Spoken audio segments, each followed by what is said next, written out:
ಪೂಜ್ಯ ಜಯೇಂದ್ರಪುರಿ ಮಹಾಸ್ವಾಮಿಯವರು ಪೀಠಾಧಿಪತಿಗಳು, ಕೈಲಾಸಾಶ್ರಮ ಮಹಾಸಂಸ್ಥಾನ ಬೆಂಗಳೂರು ಅತಿಥಿಗಳಾದದ್ರಿಂದ ಮೊದಲು ತಮ್ಮ ಹೆಸರು ತಗೊಳ್ತಾ ಇದ್ದೇನೆ. ತಮ್ಮ ಪಾದಗಳಿಗೆ ಪಡಮಡುತ್ತಾ ಶಿವಮೂರ್ತಿ ಶಿವಾಚಾರ್ಯ ಸ್ವಾಮಿಗಳು,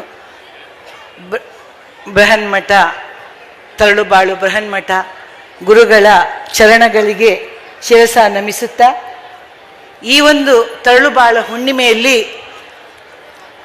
ಉಡುಪಿಯಿಂದ ನನ್ನನ್ನು ಕರೆಸಿ ಇಲ್ಲಿ ಅವಕಾಶ ಕೊಟ್ಟದಕ್ಕೆ ನಾನು ಶ್ರೀಕೃಷ್ಣನ ಆಣೆ ಇಟ್ಟು ಧನ್ಯವಾದವನ್ನು ಹೇಳ್ತಾ, ಎಲ್ಲಿಯ ಮಾಮರ, ಎಲ್ಲಿಯ ಕೋಗಿಲೆ, ಎಲ್ಲಿಯ ಬೆಟ್ಟದ ನಲ್ಲಿಕಾಯಿ, ಎಲ್ಲಿಯ ಸಮುದ್ರದ ಉಪ್ಪು, ಎಲ್ಲಿಯ ರಾಗಿ ಮುದ್ದೆ, ಎಲ್ಲಿಯ ಮೀನಿನ ಕರಾವಳಿ.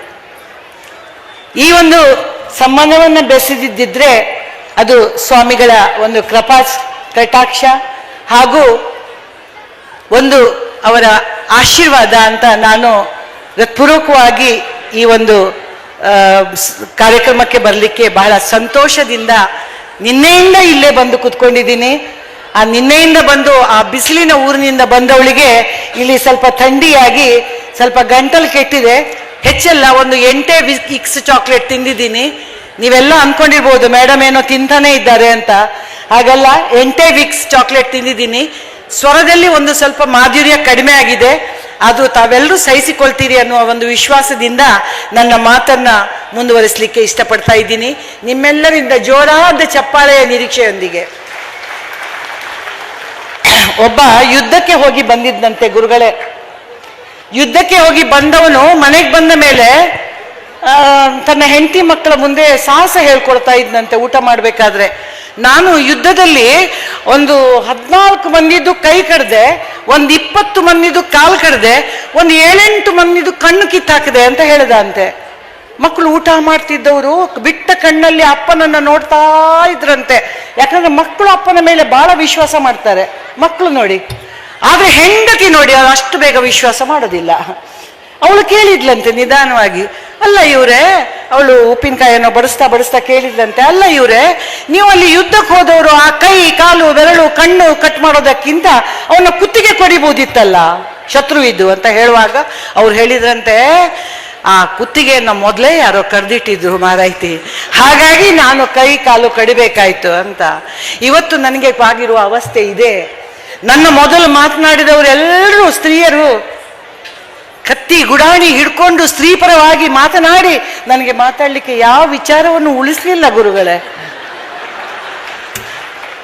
ಏನಾದ್ರೂ ಒಂಚೂರು ಬಾಕಿ ಇದ್ರೆ ನಾನು ನಮ್ಮ ಮುದ್ದೆ ಇಡ್ತೇನೆ, ತಾವು ಅದನ್ನು ದಯವಿಟ್ಟು ಸ್ವೀಕರಿಸಬೇಕು, ನನಗೆ ಪ್ರಸಾದ ಕೊಡಬೇಕು ಅಂತ ನಾನು ದಯವಿಟ್ಟು ಕೇಳ್ತಾ ಇದ್ದೀನಿ. ಸ್ನೇಹಿತರೆ, ಸ್ತ್ರೀಪರವಾಗಿ ಮಾತನಾಡೋದು ಅಂದ್ರೆ ಒಂದು ಸವಾಲು. ಒಬ್ಬ ವಾಕಿಂಗ್ ಹೋಗ್ತಾ ಇದ್ದಂತೆ ಗುರುಗಳೇ. ವಾಕಿಂಗ್ ಹೋಗ್ತಾ ಇರ್ಬೇಕಾದ್ರೆ ನಾನು ಹೋಗಿದ್ರೆ ಇಷ್ಟಿರ್ತಿದ್ನ, ಅವನು ಹೋಗ್ತಾ ಇದ್ದಂತೆ. ಹೋಗ್ತಾ ಇರ್ಬೇಕಾದ್ರೆ ಎದುರುಗಡೆ ಒಬ್ಬನನ್ನ ನೋಡ್ತಾ ಹೋಗ್ತಿದ್ದಂತೆ. ಆ ಎದುರುಗಡೆ ಅವನು ಇವನಿಗಿಂತ ಒಂದು 5 ಮೀಟರ್ ಮುಂದಿದ್ದ. ಪಟಾಪಟಿ ಟೀ ಶರ್ಟ್ ಹಾಕೊಂಡು ಶೂಸ್ ಹಾಕೊಂಡು ಲಟಪಟ ನಡೀತಾ ಇದ್ದ. ಇವನಿಗೊಂಥರ ಇಜ್ಜತ್ಕ ಸವಾಲಾಯ್ತು. ಅವನು ಅಷ್ಟು ಫಾಸ್ಟ್ ನಡಿಬೇಕಾದ್ರೆ ನಾನು ಅವನನ್ನ ಕ್ರಾಸ್ ಮಾಡಬೇಕು ಅಂತ ಇವನು ಶಕ್ತಿ ಮೀರಿ ನಡಿಲಿಕ್ಕೆ ಶುರು ಮಾಡಿದ. ಎಷ್ಟೇ ನಡೆದ್ರು ಅವನನ್ನ ಕ್ರಾಸ್ ಮಾಡ್ಲಿಕ್ಕೆ ಇವನಿಗೆ ಆಗ್ಲಿಲ್ಲ. ಹೋದ ಅವನಿಗೆ ಗೊತ್ತೇ ಇಲ್ಲ. ಅವನು ಪಾಪ ಪಟಾಪಟ್ಟಿ ಟೀ ಶರ್ಟ್ ಕೈ ಬೀಸ್ಕೊಂಡು ಹೋಗ್ತಾನೆ ಇದ್ದಾನೆ. ಇವನಿಗೆ ಮಾತ್ರ ಗೊತ್ತು ಅವನಿಗೆ ಹಿಂದಕ್ಕೆ ಆಗ್ಬೇಕು ಅಂತ. ಹಾಗೆ ಅವನ ಟೀ ಶರ್ಟ್ ನೋಡ್ಕೊಂಡು ಹಿಂದಕ್ಕೆ ಹೋಗ್ತಾ ಹೋದದ್ದೆಲ್ಲಿಗೆ? ಅವನ ಮನೆಗೆ. ಅವನ ಮನೆ ಬಾಗ್ಲಿಗೆ ಅವನು ಹೋಗಿ ಅವನವನ ಪಾಡಿಗೆ ಒಳಗಡೆ ಹೋದ. ಇವನಿಗಾಗ ಜ್ಞಾನೋದಯ ಆಯಿತು. ನಿಂತ್ಕೊಂಡು ನೋಡ್ದ, ಅರೇ ದೇವ್ರೆ, ನಾನು ಏನ್ ಮಾಡಿದೆ ಕೆಲಸ, ನಾನು ಇಲ್ಲಿ ತನಕ ಯಾಕೆ ಬಂದೆ ಅಂತ ಹುಡುಕ್ತಾನೆ ಅವನು. ಮತ್ತೆ ತಲೆ ಕೆರೆದು ಯೋಚನೆ ಮಾಡ್ತಾನೆ, ಹಾಗಾದ್ರೆ ನಾನು ಇವತ್ತು ಕಳ್ಕೊಂಡಾದ್ರು ಏನು ಅಂತ. ಅವನನ್ನ ಹಿಂದೆ ಹಾಕುವ ಬರದಲ್ಲಿ ನಾನು ಕಳ್ಕೊಂಡದ್ದಾದ್ರೂ ಏನು ಅಂದ್ರೆ ಏನಿಲ್ಲ. ಆ ಸುಂದರ ಬೆಳಗಿನ ಆ ಒಂದು ಚಂದದ ಉದಯ ಸೂರ್ಯನನ್ನು ನೋಡ್ಲಿಲ್ಲ. ರಸ್ತೆಯಲ್ಲಿ ಆಡ್ತಿರುವಂತಹ ಚಿಲಿಪಿಲಿಯ ಮಕ್ಕಳನ್ನು ನೋಡ್ಲಿಲ್ಲ. ಆ ಗಿಡ ಮರಗಳಲ್ಲಿರುವಂತಹ ಹಕ್ಕಿ ಪಕ್ಷಿಗಳ ಒಂದು ಸುಂದರ ಗಾನವನ್ನು ಕೇಳಲಿಲ್ಲ. ರಸ್ತೆಯಲ್ಲಿ ಸಿಗುವಂತ ಅನೇಕರ ಮುಖದಲ್ಲಿರುವ ನಗುವನ್ನು ಗಮನಿಸಲಿಲ್ಲ.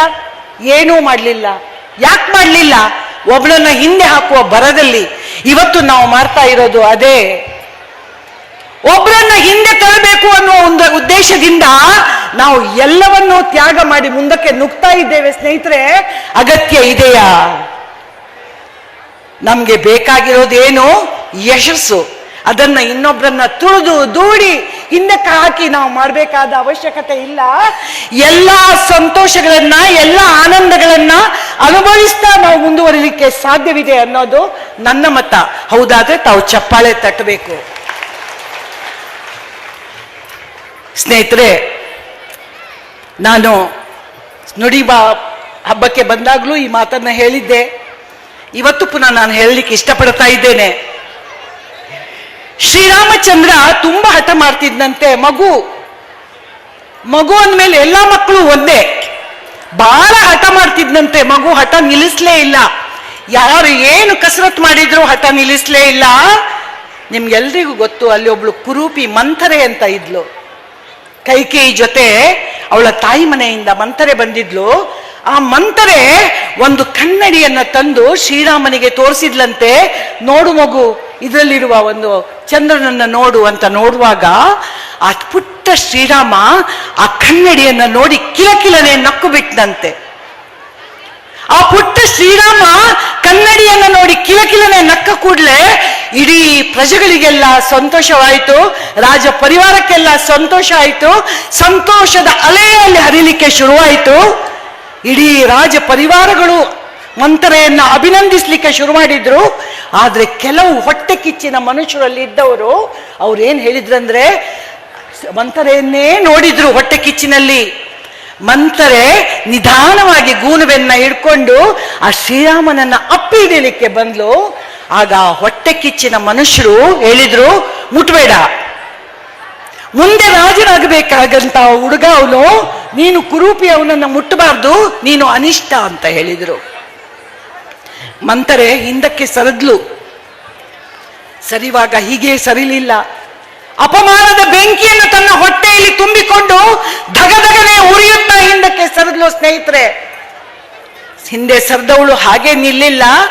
ಕೈಕೇಯಿಯ ಕಿವಿಯನ್ನ ಸಾಧ್ಯವಾದಷ್ಟು ಊದಿದ್ಲು. ಎಷ್ಟು ಸಾಧ್ಯವಾದಷ್ಟು ಊದಿದ್ಲು, ಇಡೀ ರಾಮಾಯಣಕ್ಕೆ ಕಾರಣವಾಯಿತು. ಮಂಥರೆಯ ಅವಮಾನ ಮತ್ತೆ ಕೈಕೇಯಿಯ ಕಿವಿ ಊದುವಿಕೆ. ನಮಗೆ ಇಂಥ ಮಂಥರೆಯರು ಪ್ರಪಂಚದಲ್ಲಿ ಬೇಕೇ? ನಮ್ಗೆ ಇಂಥ ಕೈಕೇಯಿಯರು ಪ್ರಪಂಚದಲ್ಲಿ ಬೇಕೇ? ಇದ್ಯಾಕೆ ಆಯ್ತು? ಇದ್ಯಾಕಾಯ್ತಂದ್ರೆ, ಒಬ್ಬ ಮನುಷ್ಯ ಇನ್ನೊಬ್ಬ ಮನುಷ್ಯನಿಗೆ ಗೌರವ ಕೊಡದೆ ಮಾಡಿದ ಅಪಮಾನದ ಬೆಂಕಿ ಇಡೀ ರಾಮಾಯಣಕ್ಕೆ ಕಾರಣ ಆಯಿತು. ಸ್ನೇಹಿತರೆ, ಹಾಗಾದ್ರೆ ನಾನು ನೀರು ಕುಡಿತಾ ಇದ್ದೀನಿ ಅಂತ ನಿಲ್ಲಿಸ್ತೀನಿ ಅಂತ ತಿಳ್ಕೊಳ್ಬೇಡಿ. ಆ ಆಸೆನೇ ಬಿಟ್ಟು ಬಿಡಿ. ನೀವು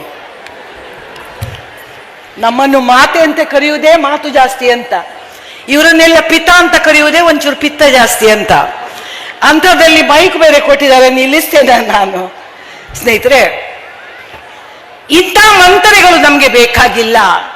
ನಾವು ಮಾಡಬೇಕಾದದ್ದು ಇಷ್ಟೇ, ಇನ್ನೊಬ್ಬರಲ್ಲಿರುವಂತಹ ಗುಣವನ್ನ ಗುರುತಿಸಿ ನಾವು ಅವರಿಗೆ ನಿರಂತರವಾಗಿ ಬೆನ್ನು ತಟ್ಟುವ ಪ್ರೋತ್ಸಾಹವನ್ನು ಯಾವ ರೀತಿ ನಮ್ಮ ಜಗದ್ಗುರುಗಳು ಎಲ್ಲಿಯೋ ಇದ್ದ ಒಂದು ಸಾಮಾನ್ಯ ಗೃಹಿಣಿಗೆ ಇಲ್ಲಿ ಕರೆದು ಮಾತನಾಡಲಿಕ್ಕೆ ಅವಕಾಶ ಕೊಟ್ಟಿದ್ದಾರೋ, ಅದೇ ರೀತಿ ನಿಮ್ಮ ಸುತ್ತಮುತ್ತ ಇರುವಂತಹ ಅನೇಕ ಪ್ರತಿಭೆಗಳನ್ನ ನೀವು ಬೆನ್ನು ತಟ್ಟಿ ಪ್ರೋತ್ಸಾಹಿಸಿದ್ರೆ ಎಲ್ಲಿಯೂ ಮಂಥರೆಯೂ ತಯಾರಾಗೋದಿಲ್ಲ, ಎಲ್ಲಿಯೂ ಕೈಕೇಯಿಯೂ ತಯಾರಾಗೋದಿಲ್ಲ.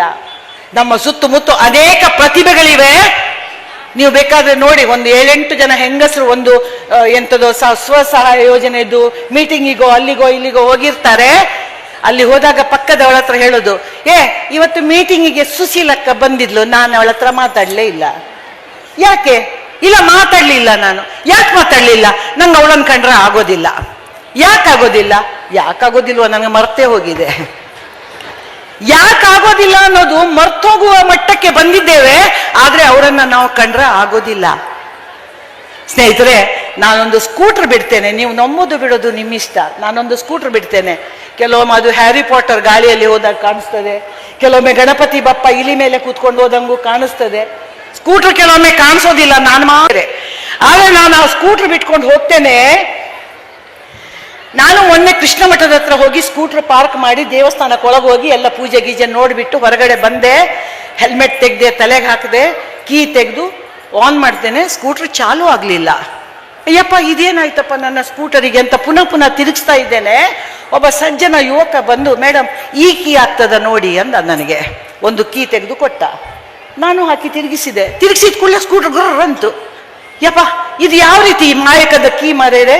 ಹಾ, ನಿಮ್ಮ ಕೀ ಹಾಕಿದ್ರೆ ತಿರುಗ್ತದೆ, ನಿಮ್ಮ ಕೊಟ್ಟದ್ದು. ನನ್ನ ಕೀ ಹಾಕಿದ್ರೆ ನನ್ನ ಸ್ಕೂಟರ್ ಮಾತಾಡೋದಿಲ್ಲ, ಇದು ಯಾವ ರೀತಿ ಇದು ಅಂತ ಹೇಳುವಾಗ ಅವನು ಹೇಳ್ದ, ಸ್ಕೂಟರ್ ಕೂಡ ನಮ್ದೇ ಮೇಡಮ್ ಅಂತ ಹೇಳ್ದ.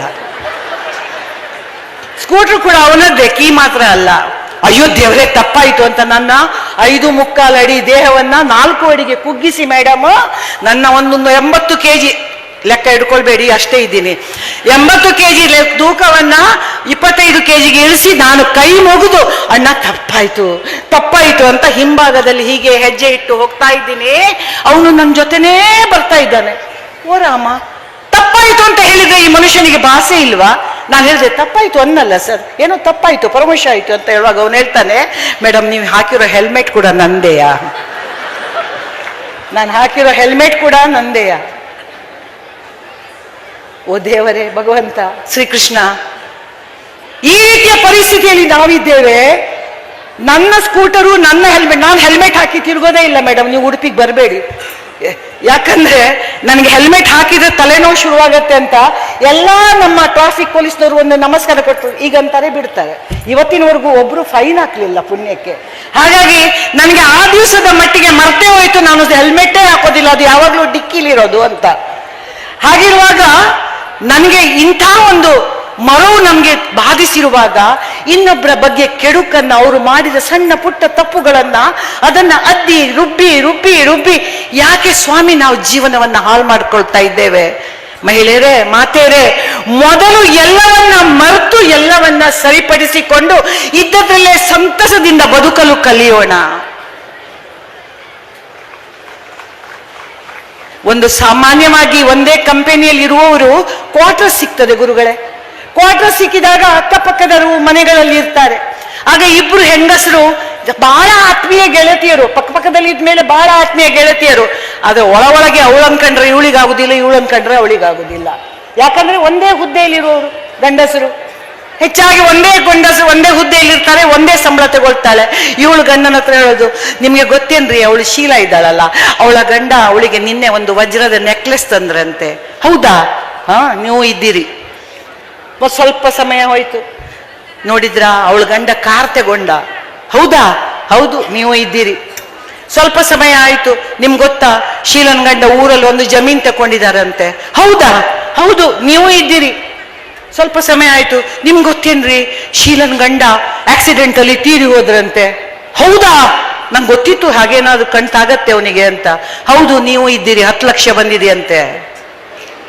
10 ಲಕ್ಷ ಇನ್ಶೂರೆನ್ಸ್ ಬಂದಿದೆಯಂತೆ. ನೀವು ಇದ್ದೀರಿ, ನೀವು 1 ಲಕ್ಷನೂ ಮಾಡಿಲ್ಲ ಇನ್ಶೂರೆನ್ಸ್.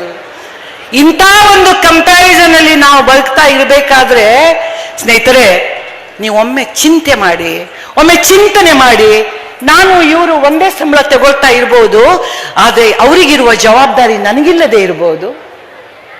ನಾನು ನನ್ನ ಮಕ್ಕಳು, ನನ್ನ ಹೆಂಡತಿ, ನನ್ನ ಒಂದು ಪುಟ್ಟ ಸಂಸಾರದಲ್ಲಿ ಯಾವ ಜವಾಬ್ದಾರಿಯನ್ನು ತೆಗೆದುಕೊಳ್ಳದೆ ನಾನು ಬದುಕ್ತಾ ಇರಬಹುದು.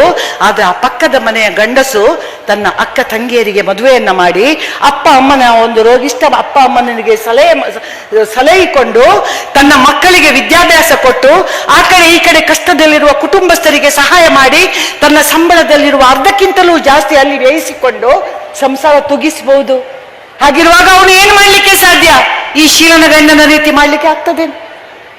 ನಮ್ಮ ಗಂಡನ ಪರಿಸ್ಥಿತಿಯನ್ನು ಅರಿತುಕೊಂಡು ನಾವು ಬಾಳಿ, ನಾವು ಅವರಿಗೆ ಸಹಕಾರ ಕೊಡ್ತಾ ಇದ್ರೆ ಖಂಡಿತವಾಗಿಯೂ ನಂದ ಗೋಕುಲ ಅಲ್ವೇ ಮನೆ. ನಾವು ಸ್ತ್ರೀ ಸಮಾನತೆಯ ಹಕ್ಕುಗಳನ್ನ ಬೇಡುವ ಮೊದಲು ಹಕ್ಕು ಮತ್ತು ಕರ್ತವ್ಯ ಅನ್ನುವ ಒಂದು 2 ಇದೆ. ನಾವು ನಮ್ಮ ಕರ್ತವ್ಯಗಳನ್ನು ಮೊದಲು ಮಾಡೋಣ. ಹಕ್ಕು ತನ್ನಿಂದ ತಾನೇ ಬರ್ತಾ ಇದೆ. ಮಕ್ಕಳಿಗೆ ಆವಾಗ ಅವರು ಹೇಳಿದ್ರು, ನಾಗಶ್ರೀ ಅವರು, ಮಕ್ಕಳು ನಮ್ಮನ್ನು ನೋಡಿ ಕಲಿಯೋದು ಅಂತ. ಖಂಡಿತವಾಗಿಯೂ ಹೌದು. ಒಂದು ಹಳ್ಳಿ ಕಟ್ಟೆಯಲ್ಲಿ, ನಿಮ್ಗೆಲ್ರಿಗೂ ಗೊತ್ತಿರ್ಬೋದು, ಹಳ್ಳಿ ಕಟ್ಟೆಯಲ್ಲಿ ಸಂಜೆ ಮುಂದೆ ಟಿವಿ ನೋಡದ ಗಂಡಸರು ಕೂತ್ಕೊಂಡು ಪಟ್ಟಾಂಗ ಹೊಡಿತಾರೆ ಮೇಡಮ್. ಆಗ ಇಬ್ರು ಗಂಡಸರು ಮಾತಾಡ್ತಾ ಇರ್ಬೇಕಾದ್ರೆ ಒಬ್ಬ ಮುದುಕ ಹೋಗ್ತಾ ಇದ್ನಂತೆ. ಆಗ ಪಕ್ಕದಲ್ಲಿದ್ದವ ಹೇಳಿದ್ನಂತೆ, ನೋಡು ನಿನ್ನ ಅಪ್ಪ ಹೋಗ್ತಾ ಇದ್ದಾರೆ ಅಂತ. ಇವನು ಬೀಡಿ ಸೇರ್ತಾ ಇದ್ದವನು ಬೀಡಿ ಎಳಿತಾ ಎಲ್ಲಿ ನನ್ನಪ್ಪ ಮುದುಕ ಬರೇ ಕಸಬಿಲ್ಲ, ಹೊರಗೆಲ್ಲ ತಿರ್ಗಾಡೋದು, ಅಲ್ಲಿ ಹೋಗೋದು, ಇಲ್ಲಿ ಓಡೋದು, ಮನೇಲಿ ಕೂತ್ಕೊಂಡು ಬಿದ್ಕೊಂಡಿರ್ಬಾರ್ದ, ನನ್ನ ಹೆಂಡತಿ ಅವನಿಗೆ ಟೈಮಿಗೆ ಏನಾದ್ರು ಮಾಡಿ ಹಾಕೋದಿಲ್ವಾ, ನೋಡಿ ಕಸಬಿಲ್ಲ ಮುದುಕನಿಗೆ ಅಂತ ಬೀಡಿ ಸೇರ್ತಾ ಹೇಳ್ತಾ ಇದ್ನಂತೆ. ಸಂಜೆ 4:15 ಆಯ್ತು, ಸ್ಕೂಲ್ ಬಿಟ್ಟ ತಕ್ಷಣ ಸ್ವಲ್ಪ ಮಕ್ಕಳು ಬಂದ್ರು, ಚಂದದ ಮಕ್ಕಳು ಬರ್ತಾ ಇರ್ಬೇಕಾದ್ರೆ ಅದೇ ಸ್ನೇಹಿತ ಹೇಳ್ತಾನೆ, ನೋಡಪ್ಪ ನಿನ್ನ ಮಗ ಬಂದ ಸ್ಕೂಲಿಂದ, ನಿನ್ನ ಮಗ ಬಂದ ಅಂತ ಹೇಳಿದಾಗ ಇವನ ಕೈಯಲ್ಲಿರುವ ಬೀಡಿಯನ್ನ ನೆಲಕ್ಕೆ ಬಿಸಾಡಿ ಕಾಲಿಂದ ಉಜ್ಜಿ, ಎಲ್ಲಿ ನನ್ನ ಮಗ, ನಾನು ಬೀಡಿ ಎಳೆಯೋದನ್ನು ನೋಡಿದ್ನ ಅಂತ ಕೇಳಿದ್ನಂತೆ. ಆಗ ಅವನ ಸ್ನೇಹಿತ ಹೇಳ್ತಾನೆ, ಅಲ್ಲ ಆವಾಗ ನಿನ್ನ ಅಪ್ಪ ಬಂದ ಅಂತ ಹೇಳುವಾಗ ಎಲ್ಲಿ ಆ ಮುದುಕ ಅಂತ ಹೇಳ್ತಾ ಇದ್ದಿ, ಇವಾಗ ಮಗ ಬಂದಿದ್ದಾನೆ ಅಂತ ಹೇಳುವಾಗ ನನ್ನ ಮಗ ನೋಡಿದ್ನ ಅಂತ ಕೇಳ್ತೀಯಲ್ಲ, ಯಾಕೆ ಮನೆಗೆ ಹೋಗಿ ಹೆಂಡತಿ ಹತ್ರ ಹೇಳ್ತಾನೆ, ನಾಳೆಯಿಂದ ನಿನಗೆ ಏನು ಸಿಗೋದಿಲ್ಲ ಹೊಟ್ಟೆಗೆ ಅಂತ ಭಯನಾ ಅಂತ ಕೇಳುವಾಗ ಅವನು ಹೇಳಿದಂತೆ, ಅಂಥದ್ದೇನು ಭಯ ಇಲ್ಲ ಕಣೋ ನನಗೆ, ಅವಳೇನು ಹೊಟ್ಟೆಗೆ ಹಾಕ್ತಿದ್ರೆ ನಮ್ಮ ಗುರುಗಳು ದಾಸೋಹ ನಡೆಸ್ತಾರೆ, ಅಲ್ಲಿ ಹೋಗಿ ನಾನು ಹೊಟ್ಟೆ ತುಂಬ ಊಟ ಮಾಡಬಹುದು, ಗುರುಗಳ ಸೇವೆ ಮಾಡಿ ಬದುಕಬಹುದು. ಆದ್ರೆ ನಾನು ಬೀಡಿ ಎಳೆಯೋದನ್ನ ನೋಡಿ ಕಲಿಯೋದು ನನ್ನ ಅಪ್ಪ ಅಲ್ಲ, ನಾನು ಬೀಡಿ ಎಳೆಯೋದನ್ನ ನೋಡಿ ಕಲಿಯೋದು ನನ್ನ ಪುಟ್ಟ ಮಗ. ಅವನಿಗೆ ನಾನು ಮಾದರಿ ಆಗ್ಬೇಕಾದ್ರೆ ನಾನು ಬೀಡಿ ಎಳೆಯೋದನ್ನ ಅವನು ನೋಡಬಾರ್ದು ಅಂತ ಹೇಳಿ ಬೀಡಿ ಎಸ್ದವನು ಅವತ್ತಿನಿಂದ ಇವತ್ತಿನವರೆಗೂ ಅವನು ಏನು ಅಂತ ದುಶ್ಚಟ ಮಾಡಲಿಲ್ಲ ಅಂತೆ. ಹಾಗಾದ್ರೆ ನಾವು ಏನು ಮಾಡಬೇಕು? ನಮ್ಮ ಮಕ್ಕಳು ಏನಾಗಬೇಕು ಅದನ್ನ ನಾವು ಮಾಡಿಸಿ ತೋರಿಸ್ಬೇಕು. ನಾವು ಅದನ್ನ ಮಾಡಿ ತೋರಿಸಿದ್ರೆ ಆ ಮೇಲೂ ಆ ಮಗು ಮಾಡಿದ್ರೆ ಆಗ ಮಾತ್ರ ದಂಡಿಸುವ ನಮ್ಗೆ ಹಕ್ಕಿರುವಂಥದ್ದು. ನಾವೇ 24 ಗಂಟೆ ಟಿವಿ ನೋಡೋದು, 24 ಗಂಟೆ ವಾಟ್ಸಪ್ ನೋಡೋದು, 24 ಗಂಟೆ ಆ ಕಡೆ ಈ ಕಡೆ ಪಟ್ಟಾಂಗ ಹೊಡೆಯೋದು, ಇದನ್ನ ಮಾಡ್ತಾ ಇದ್ದು ಆ ಮಗುವಿಗೆ ಓದ್ಕೊಳ್ಳೋ ಅಂದ್ರೆ ಆ ಮಗು ಕೇಳತ್ತೇನೋ, ನೀನ್ ನೋಡೋದಿಲ್ವಾ ಅಂತದೆ ಇವತ್ತಿನ ಮಗು ಅದು.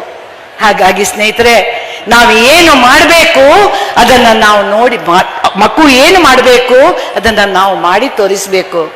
ಏನೂ ಬೇಡ. ನನ್ನ ಒಬ್ರು ಗೆಳೆಯರ ಮನೆಯಲ್ಲಿ ಒಬ್ಬ ಭಿಕ್ಷುಕ ಬಂದಿದ್ನಂತೆ. ಅವನ ಅಪ್ಪ ಅವ್ರ ಹತ್ರ ದುಡ್ಡು ಕೊಟ್ಟು ಆ ಭಿಕ್ಷುಕನಿಗೆ ಕೊಡಪ್ಪ ಅಂತ ಹೇಳಿದ್ರಂತೆ. ಇವನು ಬಹಳ ಅಹಂಕಾರದಿಂದ ತಾನು ಭಿಕ್ಷುಕನಿಗೆ ಹಣ ಕೊಡ್ತಾ ಇದ್ದೇನೆ ಅನ್ನುವ ಒಂದು ಅಹಂಕಾರದಿಂದ ಆ ದುಡ್ಡನ್ನ ಹೀಗೆ, ಹಣ ಅಂತೀರ, ದುಡ್ಡು ಅಂತೀರಿ, ಕಾಸನ್ನ ಹೀಗೆ ಬಿಟ್ಟ ಅಂತೆ ಭಿಕ್ಷುಕನ ಹತ್ತಿರ ಮೈ ಮೇಲೆ. ಆ ಕಾಸನ್ನ ಎಸ್ದಂತೆ ಅವನ ಅಪ್ಪ ನೋಡ್ತಾ ಇದ್ನಂತೆ. ಅಪ್ಪ ಕರೆದು ಕೇಳಿದ್ನಂತೆ, ಆ ಕಾಸು ಎತ್ಕೋ ಅನ್ನಂತೆ ಮಗನಿಗೆ. ಕಾಸು ಎತ್ಕೋ ಅಂತ ಹೇಳಿ ಅವನಿಗೆ ಆ ಕಾಸನ್ನ ಕೊಟ್ಟು ನಮಸ್ಕಾರ ಮಾಡು ಅಂತ ಹೇಳಿದ್ನಂತೆ. ಭಿಕ್ಷುಕನಿಗೆ ನೀನು ಆ ಕಾಸನ್ನು ಕೊಟ್ಟು ಒಂದು ಸುತ್ತ ಹಾಕಿ ನಮಸ್ಕಾರ ಮಾಡು ಅಂತ ಅಪ್ಪ ಹೇಳಿದ್ದಂತೆ. ಯಾಕಂದ್ರೆ ಭಿಕ್ಷುಕ ಅವನ ಪರಿಸ್ಥಿತಿಗಾಗಿ ಬೇಡ್ತಾ ಇದ್ದಾನೆ. ದೇವರು ನಿನ್ಗೆ ಕೊಡುವಂತ ಪರಿಸ್ಥಿತಿ ಕೊಟ್ಟಿದ್ದಾನೆ. ಆದ್ರೆ ಅವನ ಆತ್ಮದಲ್ಲೂ ಒಂದು ದೇವರಿದೆ, ನಿನ್ನ ಆತ್ಮದಲ್ಲೂ ದೇವರಿದೆ. ಪ್ರತಿಯೊಂದು ಆತ್ಮವನ್ನು ಗೌರವಿಸುವ ಶಕ್ತಿ ನಮ್ಮಲ್ಲಿದೆ. ಅದನ್ನ ಮಾಡಬೇಕಾದ ಕರ್ತವ್ಯ ಕೂಡ ನಮ್ಮದಾಗಿದೆ. ಹಾಗಾಗಿ ಖಂಡಿತವಾಗಿಯೂ ನೀನು ಅವನಿಗೆ ಗೌರವ ಕೊಡಬೇಕಿತ್ತು. ಹಣಕ್ಕೆ ನೀನು ಅಪಮಾನ ಮಾಡಿದ್ದಿ, ಭಿಕ್ಷುಕನಿಗೆ ಮಾತ್ರ ಅಲ್ಲ, ಹಣಕ್ಕೂ ಆ ಲಕ್ಷ್ಮೀ ದೇವಿಗೂ ನೀನು ಅಪಮಾನ ಮಾಡಿದ್ದಿ ಅಂತ ಅಪ್ಪ ಹೇಳಿದಾಗ ಆ ಮಗು ಆ ಭಿಕ್ಷುಕನಿಗೆ ಸುತ್ತ ಹಾಕಿ ಕೈಯಲ್ಲಿ ಕೊಡ್ತಂತೆ. ಈ ಕಥೆಯನ್ನು ನಾನು ನನ್ನ ಮಕ್ಕಳಿಗೆ ಹೇಳಿದ್ದೆ. ಬಹುಶಃ ನನ್ನ ಮಗಳು ಅವಳ ಮಗುವಿಗೆ ಹೇಳಿರ್ಬೇಕು. ಮೊನ್ನೆ ನಾನು ಕೃಷ್ಣ ಮಠಕ್ಕೆ ಹೋಗ ಒಂದು ಭಿಕ್ಷುಕನಿಗೆ ಒಂದು ಹಣ ಕೊಡು ಅಂತ ಆ ಮಗುವಿಗೆ ಕೊಟ್ಟ ಕೂಡಲೇ ಆ ಮಗುವಿಗೆ ಏನನ್ನಿಸ್ತೋ ಏನೋ, ಆ ಭಿಕ್ಷುಕಿಗೆ ಒಂದು 4 ಸುತ್ತ ಹಾಕಿ ಕೈ ಮುಗಿದು ಆಮೇಲೆ ಹಣ ಕೊಟ್ಟಿತ್ತು. ನನಗೆ ಧನ್ಯವಾಯಿತು ಬದುಕು ಅಂತ ಅನ್ನಿಸ್ತು ಗುರುಗಳೇ. ನನ್ನ ಮೊಮ್ಮಗ, 5 ವರ್ಷದ ಮೊಮ್ಮಗ ಸುತ್ತು ಹಾಕಿ ಕೈ ಮುಗಿಯುವಾಗ ನನಗೆ ನಿಜವಾಗ್ಲೂ ಅನ್ನಿಸ್ತು, ಮಗುವೆ ಧನ್ಯವಾಯಿತು ಬದುಕು ಅಂತ. ಆ ಭಿಕ್ಷುಕಿ ಆ ಹಣ ತಗೊಳ್ಳಿಲ್ಲ, ನನ್ನ ಪುಟ್ಟ ಮೊಮ್ಮಗನನ್ನ ಅಪ್ಪಿ ಹಿಡಿದು ಕಣ್ಣೀರು ಸುರಿಸಿದ್ಲು. ಯಾಕಂದ್ರೆ ಅವಳಿಗೆ ಹಣ ಕೊಡುವವರು ಬಹಳಷ್ಟು ಮಂದಿ ಇರ್ಬೋದು, ಪ್ರೀತಿ ಕೊಡುವವರು ಬಹಳಷ್ಟು ಮಂದಿ ಕಡಿಮೆ ಸಿಗ್ತಾ ಇದ್ದಾರೆ. ಹಾಗೆ ಇವತ್ತು ಪ್ರಪಂಚದಲ್ಲಿ ಏನಾಗಿದೆ ಅಂದ್ರೆ ನಾವೆಲ್ಲರೂ ಬದುಕ್ತಾ ಇರೋದು ಒಂದು ಮುಷ್ಟಿ ಪ್ರೀತಿಗಾಗಿ. ಆ ಪ್ರೀತಿಗಾಗಿ ನಾವು ಏನು ಖರ್ಚು ಮಾಡಬೇಕಾಗಿಲ್ಲ. ನಾವು ಒಂದು ಮನಸ್ಸು ಮಾಡಿದ್ರೆ ಸಾಕು, ನಮ್ಮ ಪ್ರೀತಿಗಾಗಿ ನಾವು ಏನನ್ನು ಕೂಡ ಕೊಡ್ಲಿಕ್ಕೆ ಸಾಧ್ಯ ಇದೆ. ಆ ಒಂದು ಪ್ರೀತಿಯನ್ನ ಭರಪೂರಾಗಿ ಈ ಭರಮಸಾಗರದ ಜನತೆಗೂ ಇಲ್ಲಿ ಸುತ್ತಮುತ್ತಲಿರುವವರಿಗೂ ಮಹಾಸ್ವಾಮಿಗಳು ಅನುಗ್ರಹಿಸಿದ್ದಾರೆ. ಅದರ ಒಂದಿಷ್ಟು ಅಂಶವನ್ನು ನಾನು ಪಡ್ಕೊಂಡಿದ್ದೇನೆ, ಆ ಧನ್ಯತಾ ಭಾವ ನನ್ನಲ್ಲಿದೆ ಹೇಳುವಾಗ ನನಗೆ ಕಣ್ಣು ಮನಸ್ಸು ತುಂಬಿ ಬರ್ತಾ ಇದೆ ಗುರುಗಳೇ.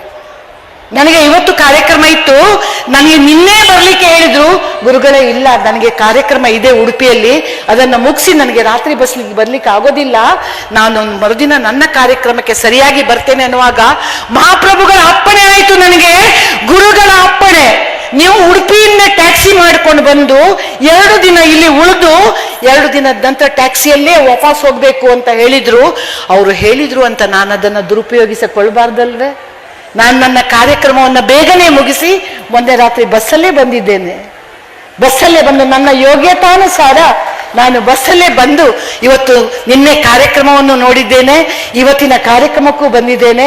ನಾಳೆ ರಾತ್ರಿಯ ಬಸ್ಸಲ್ಲಿ 3 ದಿನ ನಿಮ್ಮ ತರಳುಬಾಳು ಮಠದಲ್ಲಿ ಕಳೆಯುವ ಒಂದು ಸೌಭಾಗ್ಯವನ್ನು ಭಗವಂತ ಶ್ರೀಕೃಷ್ಣ ಪರಮಾತ್ಮ, ಮಂಜುನಾಥ ಸ್ವಾಮಿ ಮುಖ್ಯ ಪ್ರಾಣ ಹಾಗೂ ಇಲ್ಲಿಯ ಮಠದ ದೇವರು ನನಗೆ ಅನುಗ್ರಹಿಸಿದ್ದಾರೆ ಅಂತ ತಿಳ್ಕೊಂಡು ಆಶೀರ್ವಾದ ಪೂರ್ವಕವಾಗಿ ಹೋಗ್ತಾ ಇದ್ದೇನೆ ಗುರುಗಳೇ. ಧನ್ಯವಾಯಿತು ಬದುಕು, ಧನ್ಯವಾಯಿತು ಬದುಕು ಅಂತ ಹೇಳ್ತಾ, ಈ ನಾನು ಆವಾಗಲೇ ಹೇಳಿದ ಹಾಗೆ ಹಳ್ಳಿ ಕಟ್ಟೆಯ ಮೇಲೆ ಕೂತಂತಹ ಮನುಷ್ಯರು ಮಾತಾಡುವಾಗ ಸ್ವಲ್ಪ ವಯಸ್ಸಾದವರು ಒಂದು ಸಾಮಾನ್ಯವಾಗಿ ಕೇಳುವ ಪ್ರಶ್ನೆ ಏನಪ್ಪಾ ಅಂದ್ರೆ, ನಿನ್ನ ಮಕ್ಕಳು ಏನ್ ಮಾಡ್ತಾರೆ ಅಂತ. ಸಾಮಾನ್ಯವಾಗಿ ಈಗ ಎಲ್ರಿಗೂ ಕುತೂಹಲ ಏನಂದ್ರೆ ಮಕ್ಕಳು ಏನ್ ಮಾಡ್ತಾರೆ ಅಂತ. ಮೊದಲು ನಾವು ಹೋಮ್ವರ್ಕ್ ಮಾಡಿದ್ರು ಅಪ್ಪ ಅಮ್ಮನಿಗೆ ಗೊತ್ತಾಗ್ತಿರ್ಲಿಲ್ಲ.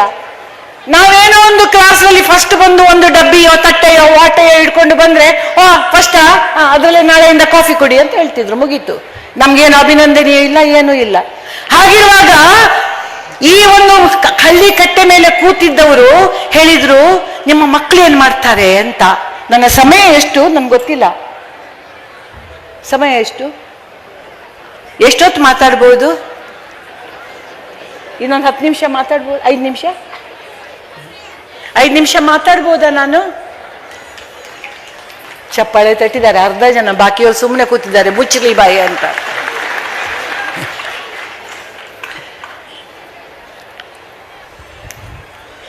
ಆಗ ಮಕ್ಕಳು ಏನ್ ಮಾಡ್ತಾರೆ ಅಂತ ಹೇಳುವಾಗ ಅವನು ಹೇಳ್ತಾನೆ, ನನ್ನ ದೊಡ್ಡ ಮಗ ಇಂಜಿನಿಯರಿಂಗ್ ಆಗಿದೆ, ಅವನಿನ್ನು MS ಮಾಡ್ತಾನಂತೆ, ಅಮೆರಿಕಾಕ್ಕೆ ಹೋಗ್ತಾನಂತೆ, ಅದಕ್ಕೆ ಪ್ರಯತ್ನ ನಡೀತಾ ಇದೆ.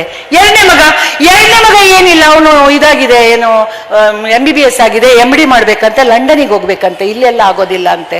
ಮೂರನೇ ಮಗನ ಅಲ್ಲಿ ಒಂದು ಕಿರಾಣಿ ಅಂಗಡಿ ಇಟ್ಕೊಂಡಿದ್ದಾನೆ, ನಮ್ಮ ಊರಲ್ಲಿ ಅಲ್ಲಿ ಒಂದು ಕಿರಾಣಿ ಅಂಗಡಿ ಇಟ್ಕೊಂಡಿದ್ದಾನೆ, ನಮ್ಮ ಜೊತೆನೆ ಇದ್ದಾನೆ. ನಾಚಿಕೆ ಆಗೋದಿಲ್ಲ ನಿನಗೆ? ಮೊದಲನೇ ಮಗ ಅಮೆರಿಕ ಹೋಗ್ತಾನೆ, ಎರಡನೇ ಮಗ ಲಂಡನಿಗೆ ಹೋಗ್ತಾನೆ, ಮೂರನೇ ಮಗ ಇಲ್ಲಿ ಕಿರಾಣಿ ಅಂಗಡಿ ಇಟ್ಕೊಂಡು ಕೂತಿದ್ದಾನೆ. ನಾಚಿಕೆ ಆಗೋದಿಲ್ವಾ? ಅವನಿಗೊಂದು ದುಬೈಗೋ ಎಲ್ಲಾದ್ರೂ ಕಳ್ಸು, ಒಂದಿಷ್ಟು ದುಡ್ಡು ಮಾಡಿ ಬರ್ಲಿ, ಅವನು ಇಲ್ಲಿ ಕೂತ್ಕೊಂಡು ಏನ್ ಮಾಡೋದು, ಅವನು ಕಳ್ಸೋನಿಗೆ ಅಂತ ಹೇಳುವಾಗ ಇವನು ಹೇಳ್ತಾನೆ, ಆಗೋದಿಲ್ಲ. ಯಾಕಾಗೋದಿಲ್ಲ ಅಂದ್ರೆ ಆ ಅಮೆರಿಕಕ್ಕೆ ಹೋಗುವ ಮಗನ ಕಳಿಸುವ ಲೋನ್, ನನ್ನ ಲಂಡನ್ಗೆ ಕಳಿಸುವ ಮಗನ ಲೋನ್, ಅದೆರಡನ್ನ ಕಟ್ಟೋದು ಈ ಕಿರಾಣಿ ಅಂಗಡಿಯ ಸಂಪಾದನೆಯಿಂದ. ಅವರೇನು ಅಮೆರಿಕಾಗೋ ಲಂಡನಿಗೋ ಹೋಗ್ತಾರೆ, ಅಲ್ಲೇ ಸೆಟಲ್ ಆಗ್ತಾರೆ, ನಮ್ಮ ಜೊತೆ ಇರೋದು ಇದೇ ಕೊನೆ ಮಗ. ಇಷ್ಟು ಮಾತ್ರ ಅಲ್ಲ, ನಮ್ಮ ಊರಿನಲ್ಲಿ ಒಂದು ದೇವಸ್ಥಾನ ಇದೆ, ಆ ದೇವಸ್ಥಾನದ ಆಡಳಿತ ಮುಕ್ತೇಶ್ವರನಾಗಿದ್ದಾನೆ, ಹಳೆ ವಿದ್ಯಾರ್ಥಿ ಸಂಘದ ಪ್ರೆಸಿಡೆಂಟ್ ಆಗಿದ್ದಾನೆ, ಲೋಕೋಪಯೋಗಿ ಕೆಲಸಗಳನ್ನ ಮಾಡ್ತಾನೆ. ಇಷ್ಟೆಲ್ಲ ಮಾಡ್ತಾ ಇದ್ದಾನೆ ಮಾತ್ರ ಅಲ್ಲ, ನಾವು ಈ ಮುದಿಪ್ರಾಯದಲ್ಲಿ ಮನೆಯಲ್ಲಿ ಕೂತ್ಕೊಂಡಿರುವಾಗ ನಮ್ಗೆ 2 ಹೊತ್ತು ಗಂಜಿ ಬೇಯಿಸಿ ಹಾಕ್ತಾ ಇರುವಂತದ್ದು ಆ ಮಗನ ಹೆಂಡತಿ, ಆ ಸೊಸೆ. ಇವರಿಗೇನು ಅಮೆರಿಕದಿಂದ ಬರ್ತಾರೆ, ಟಸು ಪುಸು ಇಂಗ್ಲಿಷ್ ಮಾತಾಡ್ತಾರೆ, ವಾಪಸ್ ಅಲ್ಲಿಗೆ ಹೋಗ್ತಾರೆ. ಈ ಮೂರನೇ ಮಗನ ಮಕ್ಕಳು ನಮ್ಮ ಹತ್ರ ಬಂದು ಅಜ್ಜ ಅಜ್ಜಿ ಅಂತ ಮಾತಾಡ್ತಾರೆ.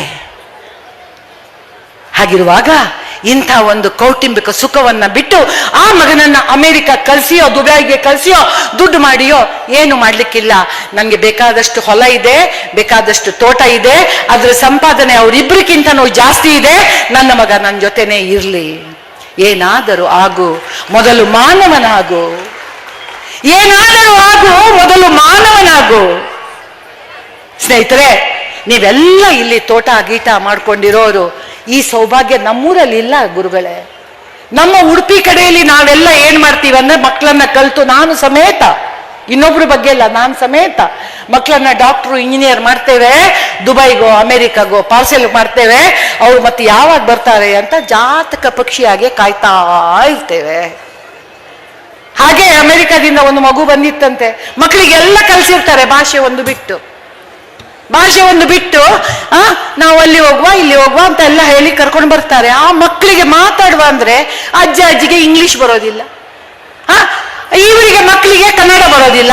ಅಜ್ಜ ಅಜ್ಜಿ ಮಾತಾಡೋದಾದ್ರು ಹೇಗೆ? ಆದ್ರೆ ಅಜ್ಜ ಅಜ್ಜಿಯ ಹೃದಯ ನೋಡಿ, ಅದು ಮಕ್ಕಳು ಬಂದ ಕೂಡಲೇ ಏನು ಇವತ್ತು ಇಡ್ಲಿ, ನಾಳೆ ದೋಸೆ, ನಾಡ್ದು ನೀರು ದೋಸೆ, ನಾಡ್ದು ಇನ್ನೊಂದು ಅದು ಇದು ಮಾಡಿ ಬಡಿಸೋದು ಅಜ್ಜಿ.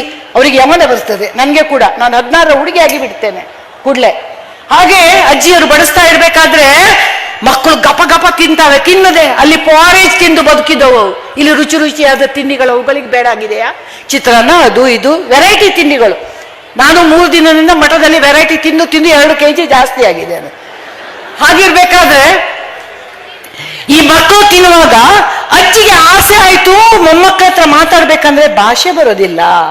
ಭಾಷೆ ಬರ್ದಿದ್ದಾಗ ಏನ್ ಮಾಡ್ಬೇಕು? ಆದ್ರೂ ಕೈ ಕಟ್ಟಿ ನೋಡ್ತಾ ಸಂತೋಷದಿಂದ ಇದ್ದ ಅಜ್ಜಿ ಒಮ್ಮೆ ಬಾಯಿ ತಪ್ಪಿ ಬಂತು. ಯಾಕಂದ್ರೆ ಮಾತೆ ನೋಡಿ, ಮಾತು ಜಾಸ್ತಿ. ಬಾಯಿ ತಪ್ಪಿ ಬಂತು. ಕುಂದಾಪುರದ ಅಜ್ಜಿ, ಕುಂದಾಪುರದ ಭಾಷೆ ಒಂದು ಸ್ವಲ್ಪ ವಿಶಿಷ್ಟ. ಲಾಯ್ಕಿತ್ತ ಮಗ ಅಂತ. ಲಾಯ್ಕಿತ್ತ ಮಗ ಅಂದ್ರೆ ಚೆನ್ನಾಗಿದೆಯ ಮಗ ಅಂತ ಅದು. ಆಗ ಅದು ಅಮೆರಿಕಾದ ಮಗು ಹೇಳ್ತಂತೆ, ಎಸ್ ಗ್ರಾಮ ಐ ಲೈಕ್ ಇಟ್ ಅಂತ. ಕುಂದಾಪುರದ ಅಜ್ಜಿ ಲಾಯ್ಕಿತ್ತ ಮಗ ಅಂತ ಕೇಳಿದ್ದು ಅಮೆರಿಕದ ಮಗುವಿಗೆ ಅದು ಇಂಗ್ಲಿಷಿನಂತೆ ಕೇಳಿಸ್ತು. ಅದು ಹೇಳ್ತಂತೆ ಎಸ್ ಗ್ರಾಮ ಐ ಲೈಕ್ ಇಟ್ ಅಂತ ಹೇಳ್ತಂತೆ. ಸ್ನೇಹಿತರೆ, ಹಾಗಾದ್ರೆ ಭಾಷೆ ಯಾಕೆ ಬೇಕು?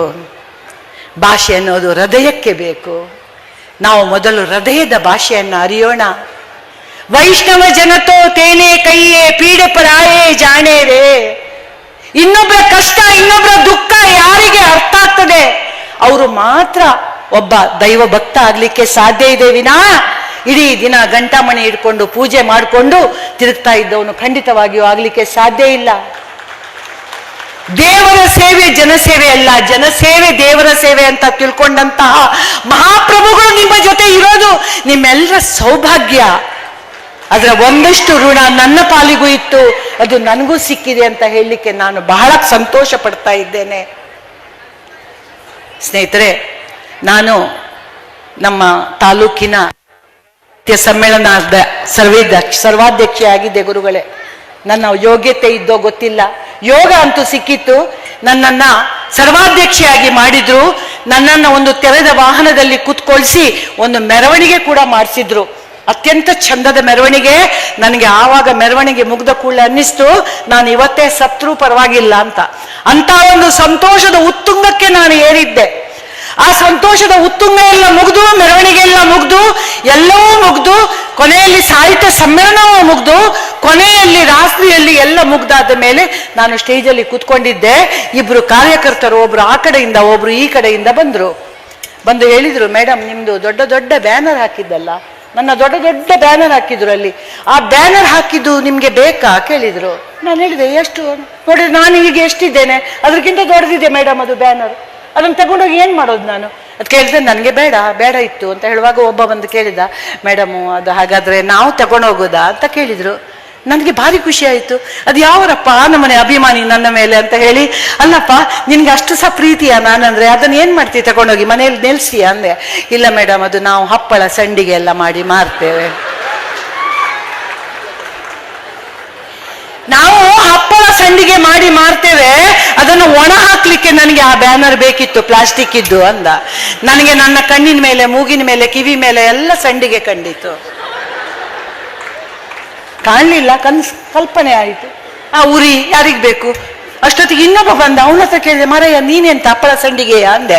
ಇಲ್ಲ ಮೇಡಮ್, ಮಳೆಗಾಲ ಬಂತಲ್ಲ, ನಮ್ದು ಟಾಯ್ಲೆಟ್ ಸೋರ್ತಾ ಇದೆ, ಮೇಲೆ ಹಾಕ್ಲಿಕ್ಕೆ, ಮಾಡಿಗೆ ಮುಚ್ಚಲಿಕ್ಕೆ ಅಂದ. ನನ್ನನ್ನು ಆ ಮಾಡಿನ ಮೇಲೆ ಕೌಚಿ ಮಲಗಿಸೋದು, ಅವನು ಎಷ್ಟು ಸಲ ಹೋಗಿದಾನಂತ ನಾನು ಲೆಕ್ಕ ಹಾಕೋದು. ಅದ್ರ ಮೇಲೆ ಅವನಿಗೆ ಏನಾದ್ರು ಲೂಸ್ ಮೋಷನ್ ಆದ್ರೆ ನಾನು ಗತಿಯೇ ಕೇಳು. ಬೇಕಾಯ್ತು. ನಾನು ಹೇಳಿದೆ, ನನಗೆ ಅದು ಬ್ಯಾನರ್ ಬೇಡ, ಯಾಕಂದ್ರೆ ಅದನ್ನು ನನ್ನ ಮನೆಯಲ್ಲಿ ನಿಲ್ಸಿದ್ರೆ ಮಾಲೆ ಹಾಕ್ಬೇಕಾಗ್ತದೆ, ನನಗೆ ಇನ್ನೂ ಕೆಲವು ವರ್ಷ ಬದುಕಲಿಕ್ಕಿದೆ, ಆದ್ರೂ ನಾನು ತಗೊಂಡೋಗ್ತೀನಿ, ನಮ್ಮ ಮನೇಲಿ ಒಳಗೆ ಬಿಸಾಡ್ತೀನಿ, ನಿಮ್ಗೆ ಕೊಡೋದಿಲ್ಲ ಅಂದೆ. ಸ್ನೇಹಿತರೆ, ಆ ದೊಡ್ಡ ಬ್ಯಾನರ್ ನನ್ನಲ್ಲಿ ಇದೆ ಈಗಲೂ. ನೀವು ಬಂದ್ರೆ ಪ್ರತ್ಯಕ್ಷವಾಗಿ ನೋಡಬಹುದು, ನಾನು ಸುಳ್ಳು ಹೇಳ್ತಾ ಇಲ್ಲ. ನಾನು ಒಂಚೂರು ಬಣ್ಣ ಹಚ್ಚಿ ಹೇಳ್ಬೋದು. ಯಾವ ರೀತಿ ನಾವು ಹೊರಗಡೆ ಹೋಗುವಾಗ ಬಣ್ಣ ಹಚ್ಚಿ ಚಂದಾಗಿ ಹೋಗ್ತೇವೋ, ನಾವು ಇದೇ ರೂಪದಲ್ಲಿ ಹೋದ್ರೆ ನೋಡ್ಲಿಕ್ಕೆ ಆಗ್ತದ ನಮ್ಮನ್ನು? ಎಲ್ರು ನೋಡಿ ಬಣ್ಣ ಹಚ್ಚಿ ಬಂದವರೇ. ಈಗ ಮನೆಗೆ ಹೋಗಿ ಮುಖ ತೊಳೆದ್ಮೇಲೆ ಅವ್ರ ಗಂಡಂದಿರಿಗೆ ಗುರ್ತಾಗೋದಿಲ್ಲ, ಆ ವಿಷಯ ಬೇರೆ. ಯಾಕೆ ಅಂತ ಹೆದರ್ತಾರೆ ಎಲ್ರು. ಹಾಗೆ ನಾವು ಬಣ್ಣ ಹಚ್ಚಿ ಬಂದಿರ್ಬೋದು, ನನ್ನ ಮಾತುಗಳಿಗೆ ಒಂಚೂರು ಪಾಲಿಶ್ ಮಾಡಿರ್ಬೋದು, ಆದ್ರೆ ಸತ್ಯವಾದ ವಿಚಾರ ಇದು. ಈ ಮಾತನ್ನ ನಾನು ಯಾಕೆ ಹೇಳ್ತಾ ಇದ್ದೇನೆಂದ್ರೆ, ಭಗವಂತ ನಮ್ಮ ಕೈಗೆ ಒಂದಿಷ್ಟು ಅಧಿಕಾರವನ್ನು ಕೊಟ್ಟಿರ್ತಾನೆ, ಅದು ಕ್ಷಣಿಕ. ಆ ಅಧಿಕಾರ ಮುಗಿದ ಮೇಲೆ ನಾವು ಇದೇ ಬ್ಯಾನರೇ, ಸಂಡಿಗೆ ಚಾಪೆ. ಹಾಗಾಗಿ ಭಗವಂತ ನಮ್ಗೆ ಏನು ಕೊಟ್ಟಿದ್ದಾನೆ, ಯಾವ ಅಧಿಕಾರ ಕೊಟ್ಟಿದ್ದಾನೆ? ಮೇಡಮ್, ನೀವು SP ಅವರಾಗಿದ್ದೀರಿ, ನಿಮ್ಮ ಅಧಿಕಾರಾವಧಿಯಲ್ಲಿ ನೀವು ಎಲ್ಲರಿಗೂ ಒಳ್ಳೆಯದನ್ನ ಮಾಡಬೇಕು. ಯಾಕಂದ್ರೆ ನೀವು SP ಅವರು ಅನ್ನೋದು ಯಾವತ್ತೂ ನೆನಪಿಗೆ ಉಳಿಯೋದಿಲ್ಲ, ಆದ್ರೆ ನೀವು ಮಾಡಿದ ಒಳ್ಳೆತನ ಸಾಯುವ ತನಕವೂ ಯಾರೂ ಮರೆಯೋದಿಲ್ಲ, ಯಾರೂ ಮರೆಯೋದಿಲ್ಲ. ಹಾಗಾಗಿ ನಮ್ಮ ಕೈಗೆ ಅಧಿಕಾರ ಇರುವಾಗ ಆ ಅಧಿಕಾರದ ಮದದಲ್ಲಿ ನಾವು ತಲೆ ಎತ್ತಿ ನಡೆಯುವುದಕ್ಕಿಂತ ತಲೆ ತಗ್ಗಿ ನಾವು ನಡೆದು ಜನರೊಟ್ಟಿಗೆ ಬೆರೆತ್ರೆ, ಹೃದಯದ ಭಾಷೆಯನ್ನು ಅರಿತ್ರೆ, ನಿಮ್ಗೆ ಹೇಳ್ತಾ ಇಲ್ಲ ಮೇಡಮ್, ಮಾಡುವವರಿಗೆ ಹೇಳ್ತಾ ಇದ್ದೇನೆ. ನನಗೆ ಹೋಗ್ಲಿಕ್ಕುಂಟು ಪೊಲೀಸ್ ಅಂತೆ, ವಾಪಸ್ ಉಡುಪಿ ತನಕ ಹೋಗೋದಿದೆ ನನಗೆ. ನನ್ನ ಅಮ್ಮ ನನಗೆ 3 ವರ್ಷ ಪ್ರಾಯದಲ್ಲಿ ಪೆಟ್ಟು ಹೊಡೆಯೋದನ್ನ ಬಿಟ್ಟಿದ್ದಾಳೆ. ಮತ್ತೆ ನೀವೇನಾದ್ರೂ ಪೆಟ್ಟು ಹೊಡೆದ್ರೆ ಸಹಿಸ್ಲಿಕ್ಕೆ ಆಗುತ್ತದ? ನನಗೆ ಗಂಡನಿಗಂತೂ ಧೈರ್ಯ ಇಲ್ಲ ಬಿಡಿ ಅಷ್ಟು ಹೊಡೆಯೋಷ್ಟು. ಸ್ನೇಹಿತರೆ, ನಮ್ಮ ಅಧಿಕಾರಾವಧಿಯಲ್ಲಿ ನಾವು ನಮ್ಮವರಿಗೆ ಏನೆಲ್ಲ ಮಾಡ್ಲಿಕ್ಕೆ ಸಾಧ್ಯ ಇದೆಯೋ ಅದನ್ನ ನಾವು ಮಾಡಿದ್ರೆ ಅದೇ ನಾವು ಮಾಡುವಂತ ಈಶ ಸೇವೆ. ಈಶ ನಿನ್ನ ಸೇವೆಗಾಗಿ ಭಗವಂತ ನಮ್ಗೆ ಈ ಅವಸ್ಥೆಯನ್ನ ಕೊಟ್ಟಿದ್ದಾನೆ. ಅದರ ಸಂಪೂರ್ಣ ಅನುಭವಿಸುವ ಹಕ್ಕು ನನಗೆ ಮಾತ್ರ ಅಲ್ಲ, ನನ್ನ ಸುತ್ತಮುತ್ತ ಇರುವಂತ ಪ್ರತಿಯೊಬ್ಬರಿಗೂ ಇದೆ ಅನ್ನೋದನ್ನ ಪ್ರತಿಯೊಬ್ಬ ಭಾರತೀಯ ನಾರಿಯು ನಾವು ಮನಸ್ಸಿನಲ್ಲಿ ಇಟ್ಕೊಳ್ಬೇಕು. ಯಾಕಂದ್ರೆ ಗೃಹಿಣಿ ಅನ್ನುವ ಪಟ್ಟ ಕೂಡ ನಮ್ಮ ಭಾಗ್ಯದಿಂದ ಸಿಕ್ಕಿರುವಂತದ್ದು. ಎಷ್ಟೋ ಮಂದಿಗೆ ಮದುವೆ ಆಗಿರೋದಿಲ್ಲ, ಎಷ್ಟೋ ಮಂದಿಗೆ ಮಕ್ಕಳಿರೋದಿಲ್ಲ. ಆ ಮಕ್ಕಳನ್ನ ನಾವು ಆ ಒಂದು ಮೊಬೈಲ್ ಕೈಯಲ್ಲಿ ಕೊಟ್ಟು ನಾವು TV ನೋಡ್ತಾ ಕೂತ್ಕೊಳ್ಳೋದು, ಆ ಮಾತೃತ್ವದ ಸವಿಯನ್ನು ನಾವು ಅನುಭವಿಸದೇ ಇರುವಂಥದ್ದು. ಅಷ್ಟು ಮಾತ್ರ ಅಲ್ಲ, ಅಲ್ಲಿ ಯಾವುದೋ ಒಂದು ಖರ್ಚಿಗೆ ಆ ಮಕ್ಕಳನ್ನ ಹಾಕಿಕೊಂಡು ನಾವಿಲ್ಲಿ ಸಿನಿಮಾ ನೋಡ್ಲಿಕ್ಕೆ ಹೋಗುವಂಥದ್ದು. ಆ ಮಾತ್ರದ ಸುಖವನ್ನು ನಾವು ಯಾವತ್ತು ಅನುಭವಿಸೋಣ? ದಿನಕರ ದೇಸಾಯಿ ಅವರು ಒಂದು ಕಡೆ ಹೇಳ್ತಾರೆ, ದೇವರಿಗಿಂತ ತಾಯಿ ಮೇಲು, ಯಾಕೆಂದರೆ ತಾಯಿಯ ಮೊಲೆಯಲ್ಲಿದೆ ಹಾಲು ಅಂತ. ಅಲ್ವಾ ಅಮ್ಮ? ಸರಿಯಾಗಿ ಹೇಳಿದ್ದೇನಾ? ನಿಮ್ಮಷ್ಟು ಬುದ್ಧಿವಂತಲ್ಲ ನಾನು. ದೇವರಿಗಿಂತ ತಾಯಿ ಮೇಲು, ಯಾಕೆಂದರೆ ತಾಯಿಯ ಮೊಲೆಯಲ್ಲಿದೆ ಹಾಲು ಅಂತ. ಯಾಕಂದ್ರೆ ಅಮ್ಮನಿಗಿಂತ ದೊಡ್ಡ ದೇವರಿಲ್ಲ, ಅಮ್ಮನಿಗಿಂತ ದೊಡ್ಡ ಒಂದು ನಮ್ಮ ಆತ್ಮ ಸಖರಿಲ್ಲ, ಅಮ್ಮನಿಗಿಂತ ದೊಡ್ಡ ಒಂದು ಪ್ರಿಯರಿಲ್ಲ, ಅಮ್ಮನಿಗಿಂತ ದೊಡ್ಡವರು ಯಾರೂ ಇಲ್ಲ. ಆದ್ರೆ ಆ ಅಮ್ಮ ತಾನು ಸರಿದಾರಿಯಲ್ಲಿ ನಡೆದು ಮಕ್ಕಳನ್ನ ಕೈ ಹಿಡಿದು ನಡೆಸಬೇಕು. ಕರುಣಾಳು ಬಾಬೆಳಕೆ ಮುಸುಕಿದಿ ಮಬ್ಬಿನಲ್ಲಿ ಕೈ ಹಿಡಿದು ನಡೆಸೆನ್ನನು ಅನ್ನುವಂತೆ ಈ ರೀತಿ ಅನೇಕ ಜನರ ಮಾರ್ಗದರ್ಶನ ನಮಗಿದೆ. ಅದರ ಸರಿಯಾಗಿ ನಾವು ನಡೆಯುವುದಷ್ಟೇ ನಮ್ಮ ಕೆಲಸ ಅಂತ ಹೇಳ್ತಾ ನಾನೊಂದು ಚಿಕ್ಕ ಕಥೆಯನ್ನ ಹೇಳಿ ನನ್ನ ಮಾತನ್ನು ಮುಗಿಸ್ತೇನೆ ಗುರುಗಳೇ. ಮುಗಿಸ್ತೇನೆ. ಮಕ್ಕಳು, ನಿಮ್ಗೆಲ್ರಿಗೂ ಗೊತ್ತು, ಈಗ ಸರ್ಕಸ್ ಕಂಪನಿಯಲ್ಲಿ ಪ್ರಾಣಿಗಳನ್ನ ಸಾಕಬಾರ್ದು ಅನ್ನೋ ಒಂದು ಕಾನೂನು ಬಂದಿದೆ ಅಲ್ವಾ? ಸರ್ಕಸ್ ಕಂಪನಿಗಳಲ್ಲಿ ಇವತ್ತು ಪ್ರಾಣಿಗಳ ಆಟ ಇಲ್ಲ, ಅದನ್ನ ಪ್ರಾಣಿ ದಯಾ ಸಂಘದವರು ಬ್ಯಾನ್ ಮಾಡಿದ್ದಾರೆ. ಆ ಪ್ರಾಣಿಗಳನ್ನ ಏನ್ ಮಾಡಬೇಕು? ಆ ಪ್ರಾಣಿಗಳನ್ನ ತಗೊಂಡೋಗಿ ಕಾಡಿಗೆ ಬಿಡ್ತಾರೆ. ಕಾಡಿಗೆ ಬಿಟ್ರೆ ಆ ಕಾಡಿನಲ್ಲಿ ಬಿಟ್ಟಂತಹ ಜಿಂಕೆ, ಅವು ಇವು ಎಲ್ಲ ಸಣ್ಣ ಸಣ್ಣ ಪ್ರಾಣಿಗಳು, ಅವೆಲ್ಲ ಅಲ್ಲೇ ಹುಲ್ಲುಗಿಲ್ಲು, ನನ್ನಂತ ಆನೆಗಳು ಎಲ್ಲ ಹುಲ್ಲುಗೆಲ್ಲ ಮೇಲ್ಕೊಂಡು ಇರ್ತವೆ. ಆದ್ರೆ ಈ ಸಿಂಹ ಆ ಕಡೆ ಈ ಕಡೆ ಓಡ್ತಾ ಇರುವಂತ ಪ್ರಾಣಿಗಳನ್ನ ನೋಡ್ತಾ ಇರ್ತಿತ್ತು. ಯಾಕಂದ್ರೆ ಅದಕ್ಕೆ ಬೇಟೆ ಆಡ್ಲಿಕ್ಕೆ ಬರ್ತಿರ್ಲಿಲ್ಲ. ಬೇಟೆ ಆಡ್ಲಿಕ್ಕೆ ಬರ್ತಿರುವಾಗ ಅದು ಆ ಕಡೆ ಹೋದ ಜಿಂಕೆ, ಈ ಕಡೆ ಹೋದ ಮೊಲ, ಆ ಕಡೆ ಹೋದ ಇದನ್ನು ನೋಡ್ತಾ ಇರ್ತಿತ್ತು. ಅವುಗಳಿಗೆ ಗೊತ್ತಾಯ್ತು ಈ ಸಿಂಹನಿಗೆ ಏನು ಮಾಡಿ ಬೇಟೆ ಮಾಡ್ಲಿಕ್ಕೆ ಬರೋದಿಲ್ಲ ಅಂತ. ಈ ಬಜಿ ದಡ್ಡ ಅಂತಾರೆ ನಮ್ ಕಡೆ, ಬಜಿ ದಡ್ಡ ಅಂತ ಗೊತ್ತಾಯ್ತು. ಅವು ಎದುರಿಗೆ ಬಂದು ಡ್ಯಾನ್ಸ್ ಮಾಡ್ಲಿಕ್ಕೆ ಶುರು ಮಾಡಿದ್ರು, ಶೀಲಾಕಿ ಜವಾನಿ ಅಂತ. ಅಪಾಯ ಇಲ್ಲ ಅಂತ ಹೇಳಿದ ಕೂಡಲೇ ಯಾರು ಮಾಡ್ತಾರೆ. ಡ್ಯಾನ್ಸ್ ಮಾಡಿದ ಕೂಡಲೇ ಈ ಸಿಂಹ ಪಾಪ ಅವನ್ನೇ ನೋಡುದು. ಡಯಾಬಿಟಿಸ್ನವರು ಸ್ವೀಟ್ ನೋಡಿದಾಗೆ ಜೊಲ್ಲು ಸುರಿಸೋದು ನೋಡುದು, ಹಿಡಿಲಿಕ್ಕೆ ಬರೋದಿಲ್ಲ. ನಾನು ಕೆಲವೊಮ್ಮೆ ಪಾಯಸ ಹೀಗೆ ನೋಡ್ತೀನಿ, ಮಾಡ್ತೀನಿ, ಕೂತ್ಕೊಳ್ತೀನಿ. ಹಾಗೆ ಜೊಲ್ಲು ಸುರಿಸಿ ಕೂತ್ಕೊಂಡಿತ್ತು ಪಾಪ ಸಿಂಹ. ಕಾಡಿನ ನಾಯಿಗಳಿಗೆ ಗೊತ್ತಾಯ್ತು ಸ್ನೇಹಿತರೆ, ಈ ಸಿಂಹಕ್ಕೆ ಏನೂ ಶಕ್ತಿ ಇಲ್ಲ, ಏನೂ ಪ್ರಯೋಜನ ಇಲ್ಲ, ಯಾವುದಕ್ಕೂ ಉಪಯೋಗ ಇಲ್ಲ ಅಂತ ಕಾಡಿನ ನಾಯಿಗಳಿಗೆ ಗೊತ್ತಾಯ್ತು. ಕಾಡಿನ ನಾಯಿಗಳು ಸೇರಿ ಒಂದು ಮೀಟಿಂಗ್ ಮಾಡಿ ಸಿಂಹವನ್ನ ಬಂದು ಹಿಡಿದು ಬಡಿದು ಕೊಂದು ತಿಂದು ಬಿಟ್ಟವು. ಕಾಡಿನ ರಾಜ ಆಗಿ ಮೆರಿಬೇಕಾಗಿದ್ದಂತಹ ಸಿಂಹ ಯಶಸ್ವಿ ಕಾಡಿನ ನಾಯಿಗಳ ಬಾಯಿಗೆ ಆಹಾರ ಆಗಿ ಬಿಟ್ಟ. ಯಾಕೆ? ಅದಕ್ಕೆ ಬೇಟೆ ಆಡ್ಲಿಕ್ಕೆ ಬರ್ತಾ ಇರಲಿಲ್ಲ.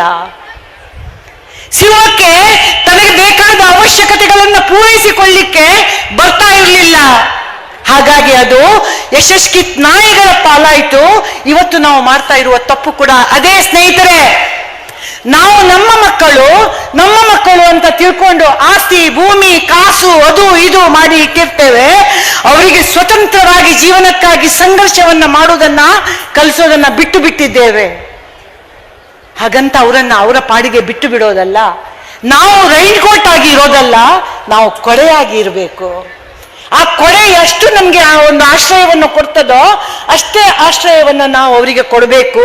ರೈನ್ ಕೋಟ್ ಆಗಿ ನಮ್ಮ ಬಿಗಿದಪ್ಪಿಗೆಯಲ್ಲಿ ಅವರನ್ನು ಇಟ್ಟುಕೊಳ್ಳೋದಲ್ಲ. ಅವರಿಗೆ ತಿಳಿಬೇಕು ನಾನು ಯಾವ ರೀತಿ ಬದುಕಬೇಕು, ಈ ಬದುಕಿನಲ್ಲಿ ನಾನು ಯಾವೆಲ್ಲ ಸಂಘರ್ಷಗಳನ್ನ ನಾನು ಎದುರಿಸಬೇಕು ಅಂತ. ಯಾವುದೇ ಡ್ರೈವಿಂಗ್ ಕ್ಲಾಸ್ನಲ್ಲಿ ಇದು ಕ್ಲಚ್ ಇದು ಬ್ರೇಕ್ ಅಂತ ಹೇಳ್ತಾರೆ ವಿನಃ ಅಲ್ಲಿ ಒಂದು ಟರ್ನಿಂಗ್ ಅಲ್ಲಿ ರಿಕ್ಷಾ ಬರ್ತದೆ, ಅಲ್ಲಿ ಒಂದು ಎಮ್ಮೆ ಬರ್ತದೆ, ಅಲ್ಲಿ ಒಂದು ನಾಯಿ ಬರ್ತದೆ ಅಂತ ಹೇಳಿ ಕೊಡೋದಿಲ್ಲ. ಹಾಗೆ ನಮ್ಮ ಜೀವನ ಅನ್ನೋದು ಒಂದು ಡ್ರೈವಿಂಗ್ ಕ್ಲಾಸ್ ಇದ್ದ ಹಾಗೆ. ಎಲ್ಲ ರೀತಿಯ ಅಡ್ಡಿ ಆತಂಕಗಳು ನಮ್ಗೆ ಬರ್ತಾ ಇರ್ತವೆ. ಅದನ್ನ ದಾಟಿ ಹೋಗ್ಲಿಕ್ಕೆ ಯಾವ ಶಿಕ್ಷಣವೂ ಬೇಡ. ಇರಬೇಕಾಗಿರೋದು ಬುದ್ಧಿಶಕ್ತಿ ಮತ್ತೆ ಒಂದು ಆತ್ಮವಿಶ್ವಾಸ.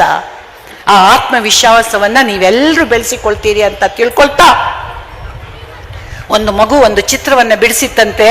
ತನ್ನ ಅಪ್ಪನಿಗೆ ತಂದು ತೋರಿಸ್ತಂತೆ, ಅಪ್ಪಯ್ಯ ನಾನು ಬಿಡಿಸಿದ ಚಿತ್ರವನ್ನ ನೋಡು ಅಂತ. ಆ ಅಪ್ಪ ಹೇಳಿದ್ದಂತೆ, ಇದನ್ನು ತಕೊಂಡೋಗಿ ನಿನ್ನ ಶಾಲೆಯ ನೋಟಿಸ್ ಬೋರ್ಡ್ ಅಲ್ಲಿ ಹಾಕು, ಅದರ ಅಡಿಯಲ್ಲಿ ಬರೀ ಇದರಲ್ಲಿರುವ ತಪ್ಪುಗಳನ್ನು ಗುರುತಿಸಿರಿ ಅಂತ. ಆ ತಪ್ಪುಗಳನ್ನು ಜನರು ಗುರುತಿಸ್ತಾರೆ, ನಿನ್ನನ್ನು ನೀನು ತಿದ್ದಿಕೊಳ್ಳಬಹುದು ಅಂತ ಅಪ್ಪಯ್ಯ ಹೇಳಿದ್ನಂತೆ. ಈ ಮಗು ಚಿತ್ರವನ್ನ ಹಾಕಿತ್ತು. ಮರುದಿನ ಬಂದು ನೋಡಿದ ಜನರೆಲ್ಲ ಒಂದೊಂದು ತಪ್ಪು ಹಾಕಿದ್ರು. ಅದರ ಮರುದಿನ ಮಗು ಚಿತ್ರ ಬಂದು ನೋಡುವಾಗ ಇಡೀ ಚಿತ್ರದ ತುಂಬ ತಪ್ಪುಗಳು. ಮಗುವಿಗೆ ಬಹಳ ಆಶ್ಚರ್ಯ ಆಯಿತು. ಅಪ್ಪ, ನಾನು ಅಷ್ಟೊಂದು ದಿನಗಳಿಂದ ಚಿತ್ರಕಲೆಯನ್ನು ಅಭ್ಯಾಸ ಮಾಡಿ ಈ ಚಿತ್ರವನ್ನು ಬಿಡಿಸಿದ್ದೆ, ಇಷ್ಟೊಂದು ತಪ್ಪುಗಳು ಜನರಿಗೆ ಸಿಕ್ಕಿದವು, ಹಾಗಾದ್ರೆ ನನಗೆ ಚಿತ್ರ ಬಿಡಿಸ್ಲಿಕ್ಕೆ ಬರುವುದಿಲ್ವಾ ಅಪ್ಪಯ್ಯ ಅಂತ ಮಗು ಕೇಳುವಾಗ ಅಪ್ಪ ಹೇಳಿದ್ನಂತೆ, ನಾಳೆ ಇನ್ನೊಂದು ಚಿತ್ರವನ್ನು ಬಿಡಿಸು ಮಗು, ಅದೇ ಬೋರ್ಡಿನಲ್ಲಿ ಹಾಕು, ಇದರ ಅಡಿಯಲ್ಲಿ ಬರೀ ಅದರಲ್ಲಿರುವ ತಪ್ಪುಗಳನ್ನು ಗುರುತಿಸಿ ಸರಿಪಡಿಸಿರಿ ಅಂತ. ನಾಡ್ದು ಬಂದು ನೋಡು ಅಂತ ಹೇಳಿದ್ನಂತೆ. ಮಗು ಅತ್ಯಂತ ಕಾತರದಿಂದ ಬೆಳಿಗ್ಗೆ ಎದ್ದು ಕಣ್ಣು ಬಿಟ್ಟ ಕೂಡಲೇ ತಕ್ಷಣವೇ ಓಡಿ ಬಂದು ತನ್ನ ಚಿತ್ರವನ್ನು ನೋಡ್ತಂತೆ. ನೋಡಿದಾಗ ಆ ಚಿತ್ರದಲ್ಲಿ ಒಂದೇ ಒಂದು ತಪ್ಪಿರಲಿಲ್ಲ. ಮಗುವಿಗೆ ಬಹಳ ಆಶ್ಚರ್ಯ ಆಯಿತು. ನಿನ್ನೆ ಚಿತ್ರದಲ್ಲಿ ಅಷ್ಟೊಂದು ತಪ್ಪುಗಳು, ಇವತ್ತಿನ ಚಿತ್ರದಲ್ಲಿ ಒಂದೇ ಒಂದು ತಪ್ಪಿಲ್ಲ, ಯಾಕೆ ಅಪ್ಪಯ್ಯ ಅಂತ ಹೇಳುವಾಗ ಅಪ್ಪಯ್ಯ ಹೇಳಿದ್ನಂತೆ, ಅದೇ ಜಗದ ನೀತಿ ಮಗು. ಹರಿಯೇ ನಿನ್ನನ್ನು ಮೆಚ್ಚಿಸಬಹುದು, ಈ ಜನರ ಮೆಚ್ಚಿಸುವುದು ಬಲು ಕಷ್ಟ. ಹಾಗಾಗಿ ನಿನ್ನ ಆತ್ಮ ಪರಮಾತ್ಮ, ನಿನ್ನ ಅಪ್ಪ ನಿನ್ನ ಅಮ್ಮ ನಿನಗೆ ಏನನ್ನು ಸರಿ ಅಂತ ಹೇಳ್ತಾರೆ ಅದನ್ನು ಮಾಡು, ಮುಂದುವರಿಸು. ಯಶಸ್ಸು ನಿನಗೆ ಕಟ್ಟಿಟ್ಟ ಬುತ್ತಿ. ಆದರೆ ಸ್ವಾರ್ಥ, ಅಭಿಲಾಷೆ, ದುರಾಶೆ ಇಂಥದ್ದೆಲ್ಲ ಮಾಡಬೇಡ. ಇನ್ನೊಬ್ಬರ ಅನ್ಯಾಯಕ್ಕೆ ಹೋಗಬೇಡ. ಇನ್ನೊಬ್ಬರ ಕಣ್ಣೀರಿಗೆ ಕಾರಣ ಆಗಬೇಡ. ಉಂಡವರು ಹರಿಸ್ಬೇಕಾಗಿಲ್ಲ, ನೊಂದವರು ಶಪಿಸಬೇಕಾಗಿಲ್ಲ. ಹೊಟ್ಟೆ ತುಂಬ ಉಂಡವರು ನಮ್ಮನ್ನು ಹರಿಸ್ಬೇಕಾಗಿಲ್ಲ. ಅವರ ಹೊಟ್ಟೆ ತುಂಬಿದ ತೃಪ್ತಿಯೇ ಅದೇ ನಮಗೆ ಒಂದು ದೊಡ್ಡ ಹಾರೈಕೆ. ನೊಂದವರು ಶಪಿಸಬೇಕಾಗಿಲ್ಲ. ನಮ್ಮ ಮಾತಿನಿಂದ, ನಮ್ಮ ಕೃತಿಯಿಂದ, ನಮ್ಮ ಕೆಲಸಗಳಿಂದ ನೊಂದವರು ಯಾವತ್ತೂ ನಮಗೆ ಶಪಿಸಬೇಕಾಗಿಲ್ಲ. ಅವರ ಅಂತರಾತ್ಮದಲ್ಲಿ ಅವರು ಪಟ್ಟ ನೋವೇ ನಮಗೆ ದೊಡ್ಡ ಒಂದು ಶಾಪ. ಹಾಗಾಗಿ ಸದಾ ಕಾಲವು ಜನರಿಗಾಗಿ, ಜನರ ಒಳಿತಿಗಾಗಿ, ಜನರ ಆನಂದಕ್ಕಾಗಿ, ಜನರ ಸಂತೋಷಕ್ಕಾಗಿ, ಜನರೊಂದಿಗೆ ಜನರಾಗಿ ಸಮ್ಮಿಳಿತವಾಗಿ ಬದುಕುವ ಆ ವರವನ್ನ ನಾವು ನಗು ನಗುತ್ತಾ ದೇವರಲ್ಲಿ ಬೇಡೋಣ. ನಗು ಸಹಜದ ಧರ್ಮ, ನಗಿಸುವುದು ಪರಧರ್ಮ. ನಿಮ್ಮೆಲ್ಲರ ಮುಖದಲ್ಲಿ ನಗುವಿದೆ, ಅದು ನಿಮ್ಮ ಸಹಜದ ಧರ್ಮ. ನಗಿಸುವ ಕೆಲಸವನ್ನು ನಾನು ಮಾಡಲಿಲ್ಲ. ಬಹುಶಃ ವೈಚಾರಿಕ ವಿಚಾರಗಳನ್ನು ನಾನು ಹೇಳಿದ್ದೇನೆ. ನಗುವಿಗಾಗಿ ನಗುವಲ್ಲ, ಮಾತಿಗಾಗಿ ನಗು ಬರಬೇಕು ಅನ್ನೋದು ನನ್ನ ವಿಚಾರ. ಹಾಗಾಗಿ ನನ್ನ ಮಾತುಗಳು ನಿಮಗೆ ಇಷ್ಟ ಆಗಿದ್ರೆ ಜೋರಾದ ಚಪ್ಪಾಳೆಯೊಂದಿಗೆ ನಗು ನಗುತ್ತಾ ಪ್ರೀತಿಯನ್ನು ಹಂಚಿಕೊಂಡು ಪ್ರೀತಿಯನ್ನು ಪಡೆದುಕೊಂಡು ಪ್ರೀತಿಗಿಂತ ದೊಡ್ಡ ಆಸ್ತಿ ನಮ್ಮಲ್ಲಿ ಇಲ್ಲ ಅಂತ ತಿಳ್ಕೊಂಡು, ನನಗೊಬ್ರು ಹೇಳಿದ್ರು, ಏನು ಮೇಡಮ್ ನಿಮ್ಗೆ ನಿಮ್ಮ ಹತ್ರ ಬೇಕಾದಷ್ಟು ದುಡ್ಡಿದೆ ಅಂತ, ಗುರುಗಳೇ ನನ್ನ ಹತ್ರ ಬೇಕಾದಷ್ಟು ದುಡ್ಡಿದೆ ಅಂತ ಹೇಳಿದ್ರು. ನಾನು ಹೇಳಿದೆ, ನನ್ನ ಹತ್ರ ದುಡ್ಡಿದೆಯೋ ಇಲ್ವೋ ಅದು ಅಗತ್ಯ ವಿಷಯ ಬೇರೆ, ಆದರೆ ನನ್ನಲ್ಲಿ ಏನಿದೆ, ಯಾವ ಪರಿಸ್ಥಿತಿ ಇದೆ, ಯಾವ ರೀತಿಯಲ್ಲಿದೆ, ಅದರಲ್ಲಿ ಸಂತೋಷವಂತ ಕಾಣುವಂತ ಮನಸ್ಥಿತಿ ನನ್ನದಿದೆ. ಇದ್ದುದರಲ್ಲಿ ಸಂತೋಷವಾಗಿ ಆನಂದವಾಗಿ ಇದ್ದುದರಲ್ಲಿ ಎಲ್ಲವನ್ನೂ ಸಹಿಸಿಕೊಂಡು ಬದುಕುವಂತ ಮನಸ್ಥಿತಿ ಭಗವಂತ ನನಗೆ ಕೊಟ್ಟಿದ್ದಾನೆ. ಇಂಥ ಹಿರಿಯರು ನನಗೆ ಆಶೀರ್ವಾದ ಮಾಡಿದ್ದಾರೆ, ಅದಕ್ಕಿಂತ ದೊಡ್ಡ ಆಸ್ತಿ ನನಗೆ ಬೇಕಾಗಿಲ್ಲ ಅಂತ ಹೇಳ್ತಾ, ನಿಮ್ಮೆಲ್ಲರ ಅನುಮತಿಯ ಮೇರೆಗೆ ನಿಮ್ಮ ಜೋರಾದ ಚಪ್ಪಾಳೆಯ ನಿರೀಕ್ಷೆಯೊಂದಿಗೆ ಗುರುಗಳ ಆಶೀರ್ವಾದವನ್ನು ಬೇಡಿಕೊಳ್ತಾ, ಅವರ ಪ್ರೀತಿಗೆ ನಾನು ಶರಣು ಅಂತ ಹೇಳ್ತಾ, ಯಾಕಂದ್ರೆ ಏನೂ ಅಲ್ಲದ ವ್ಯಕ್ತಿ ನಾನು. ಇವರ ಹತ್ರ ಎಲ್ಲ ಡಿಗ್ರಿಗಳಿವೆ, PhDಗಳಿವೆ, ನನ್ನ ಹತ್ರ ಏನೂ ಇಲ್ಲ. ನಾನು ಜಸ್ಟ್ BA ಪಾಸ್, ಅದು ಕೂಡ ಮದುವೆ ಆದ ಮೇಲೆ ಕರೆಸ್ಪಾಂಡೆನ್ಸ್ ಕೋರ್ಸ್ ಮಾಡಿದ್ದು. ಮದುವೆ 19ರಲ್ಲಿ ಆಗಿತ್ತು, ಆಗ ನಾನು ಈಗಿರ್ಲಿಲ್ಲ, ತುಂಬ ಚಂದ ಇದ್ದೆ. ಹಾಗಾಗಿ 19ರಲ್ಲಿ ಮದುವೆ ಆಗಿತ್ತು. ಆ ಮದುವೆ ಅನ್ಬೇಕಾದ್ರೆ ನಾನು ಒಂದು ದೃಷ್ಟಾಂತ ಹೇಳಿ ಮುಗಿಸ್ತೇನೆ. ನನಗೊಬ್ಬ ಚಂದದ ಮಗಳಿದ್ದಾಳೆ, ಐಶ್ವರ್ಯ ರೈ ಹಾಗೆ ಇದ್ದಾಳೆ. ಅವಳಿಗೊಂದು ಮದುವೆ ಮಾಡ್ಬೇಕಂತ ನನಗೆ ಮನಸ್ಸಾಯಿತು. ನನಗೆ ಮನಸ್ಸೇನು, ಇಲ್ಲಾದವ್ರು ಮಾಡ್ಕೊಳ್ತಾರೆ. ಆಗ ನಾನು ನನ್ನ ಮಗಳನ್ನ ಕರೆದು ಹೇಳಿದೆ, ಗುರುಗಳೇ ಏನಂದ್ರೆ, ಮಗಳೇ ನಿನಗೆ ಮದುವೆ ಮಾಡ್ಬೇಕಂತ ನನಗೆ ಮನಸ್ಸುಂಟು, ಆದರೆ ನನ್ನ ಕೆಲವು ಪರ್ಮಿಷನ್ ಉಂಟು, ನೀನು ಲವ್ ಮ್ಯಾರೇಜ್ ಆದರೂ ಆಗ್ಬೋದು. ಯಾಕಂದ್ರೆ ಮಕ್ಕಳು ನಮ್ಮ ಹತ್ರ ಪರ್ಮಿಷನ್ ಕೇಳೋದಿಲ್ಲ, ಅವ್ರು ಮಾಡ್ಕೋತಾರೆ. ಅವರೊಟ್ಟಿಗೆ ನಾವು ಸೇರಿಸಿ ನಡೀತೇವೆ, ಯಾಕಂದ್ರೆ ನಮ್ಮ ಮಕ್ಕಳು. ಅದೇ ಅವರ ಮಕ್ಕಳಾಗಿದೆ ನೋಡ, ಅವರು ಇಂಟರ್ ಕಾಸ್ಟ್ ಅಂತೆ ಅಂತ ನಾವೇ ಹೇಳ್ತೇವೆ. ನಮ್ಮ ಮಕ್ಕಳು ಮಾಡಿದ್ರೆ ನಮ್ಮ ಬಾಯಿ ಚೊಪ್ಪು, ಯಾಕಂದ್ರೆ ನಮ್ಗೆ ನಮ್ಮ ಮಕ್ಕಳು ಬೇಕು. ಹಾಗಾಗಿ ನಾನು ನನ್ನ ಮಗಳ ಹತ್ರ ಹೇಳಿದೆ, ಇಲ್ಲ ವಿಷಯ ಇನ್ನೂ ಇದೆ. ಹಾಗಿರುವಾಗ ನನ್ನ ಮಗಳಿಗೆ ನಾನು ಹೇಳಿದೆ, ಮಗಳೇ ನೀನೇ ಹುಡುಕಿಕೊಂಡ್ರು ನನ್ನ ಅಭ್ಯಂತರ ಇಲ್ಲ, ಆದರೆ ನನ್ನ ಕೆಲವು ಕಂಡೀಷನ್ ಇದೆ ಅಂದು. ಏನಮ್ಮ ಅದು ಅಂದ್ಲು. ಏನಿಲ್ಲ, ತುಂಬಾ ಚಂದ ಇದ್ದಾಳೆ, ಒಳ್ಳೆ ಪಾಪದ ಹುಡುಗಿ ಗುರುಗಳೇ. ಅದಕ್ಕೆ ಅವಳ ಹತ್ರ ಹೇಳಿದೆ, ಮೊದಲನೇದಾಗಿ ಹುಡುಗ ಒಳ್ಳೆ ಕೆಲಸದಲ್ಲಿರ್ಬೇಕಮ್ಮ. ನಾಳೆ ನಿನ್ನ ಚಿಂತೆ ನನಗಿರಬಾರ್ದು, ನಾಳೆ ಅಮ್ಮ ಅದು ಕೊಡು ಇದು ಕೊಡು ಅಂದ್ರೆ ನನ್ನ ಹತ್ರ ಏನಿಲ್ಲ ಅಮ್ಮ. ಹಾಗಾಗಿ ಒಳ್ಳೆ ಕೆಲಸದಲ್ಲಿರುವ ಹುಡುಗನನ್ನ ಹುಡುಕು ಅಂದೆ. ಆಯ್ತು ಅಂದ್ಲು. ಹಾಗೆ ಮತ್ತೆ ಎರಡನೇದಾಗಿ ಹೇಳಿದೆ, ನೋಡು ಹುಡುಗ ಸ್ವಲ್ಪ ಉದ್ದ ಇದ್ರೆ ಚಂದ, ಹುಡುಗರು ಸ್ವಲ್ಪ ಉದ್ದ ಇದ್ರೆ ಚಂದ. ಹಾಗಾಗಿ ಸ್ವಲ್ಪ ಉದ್ದದ ಹುಡುಕನ, ಈಗ ನಮ್ಮ ಫೋಟೋಗ್ರಾಫರ್ ನೋಡಿ ಉದ್ದ ಚಂದ ಇದ್ದಾರೆ. ಹಾಗೆ ಎಷ್ಟು ಖುಷಿ ಆಯ್ತು ನೋಡಿ. ಅಲ್ಲ, ಹುಡುಗಿ ಕೊಡೋದಿಲ್ಲ, ಹೀಗೆ ಹೇಳಿದ್ದು. ಉದ್ದದ ಹುಡುಗ ಇದ್ರೆ ಹುಡುಕಿ ಅಂತ ಹೇಳಿದೆ. ಆಗ ಆಯ್ತು ಅಂದ್ಲು. ಆಯ್ತು, ನಿಲ್ಲಿಸ್ತೇನೆ, ಕೊನೆ ಆಟ ಇದು. ಮೂರನೇದಾಗಿ ಏನಮ್ಮ ಅಂದ್ಲು. ಮೂರನೇದಾಗಿ ಹುಡುಗರು ಹೆಚ್ಚು ಬೆಳ್ಳಗಿದ್ರೆ ಚೆನ್ನಾಗಿ ಕಾಣೋದಿಲ್ಲ, ಬಿಳಿ ಜಿರಳೆ ಹಾಗೆ, ಕಪ್ಪಿರೋ ಹುಡುಗನನ್ನ ಹುಡುಕು ಅಂದೆ. ಆಯ್ತಮ್ಮ ಅಂದ್ಲು. ನಾಲ್ಕನೇದಾಗಿ ಹೇಳುವಾಗ ನನ್ನ ಮಗಳು ಇಲ್ಲು, ಒಂದು ಸ್ವಲ್ಪ ನಿಲ್ಸಮ್ಮ, ಹೋಲ್ಡ್ ಆನ್ ಅಂದ್ಲು. ಏನು ಅಂದೆ. ಅಲ್ಲ, ನನ್ನೊಂದು ಪ್ರಶ್ನೆ ಇದೆ ಅಂದ್ಲು. ಏನು ಅಂದೆ. ಅಲ್ಲ, ಈಗ ಹುಡುಗ ಹುಡುಕ್ತಾ ಇರೋದು ನಿನ್ಗೋ ನನ್ಗೋ ಅಂತ ಕೇಳಿದ್ಲು. ನನ್ನ ಕಂಡೀಷನ್ ನೋಡಿ ಬೆದ್ರಿ ಬಿಟ್ಲು ಹುಡುಗಿ.